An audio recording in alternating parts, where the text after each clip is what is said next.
আলাইকুম ওরহমতুল্লাহ বরকাত। ঈদ মোবারক, ঈদ মোবারক, ঈদ মোবারক এবং ঈদের শুভেচ্ছা জানিয়ে আমি আর বাচ্চু প্রতিদিনের মতো শুরু করলাম আজকে একটা তবে শর্ট ভিডিও। প্রথমে রাস্তাটা দেখাচ্ছি।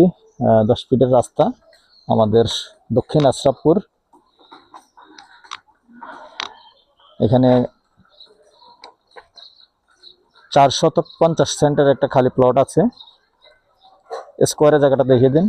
মুখপাত সুন্দর আছে আর সরাসরি প্রাইভেট কার নিয়ে ঢুকতে পারবেন। ওদিকটা একটু দেখিয়ে দিন। ওদিকটা একটু দেখান। ওদিকটা দেখেন, ঘুরান দিয়ে মারেন। এবার ঘুরে নিয়ে আসেন। উপরটা দেখেন। দেখেন বড় বড় বিল্ডিং আছে এখানে, মোটামুটি অনুমতি ভালো পাওয়া যায়। আর যেহেতু প্রাইভেট কার নিয়ে আসা যাবে, 10 ফিট রাস্তা ক্লিয়ার আছে কিন্তু। আর যদি কেউ আগ্রহী হন যোগাযোগ করবেন। আমাদের মৌজা হলো 21 নং ওয়ার্ড, দক্ষিণ আশরাফপুর। এই পর্যায়ে আমি এটার প্রাইসটা জানিয়ে দিচ্ছি, গন্ডা হিসাবে বলে দিচ্ছি। সরি, প্যাকেজ প্রাইস জানিয়ে দিচ্ছি। Package price 1,80,00,000। কথা বলার সুযোগ থাকবে। নাম্বারটা দিয়ে দিচ্ছি 01308732348। ভালো থাকেন, সুস্থ থাকেন, আল্লাহ হাফিজ।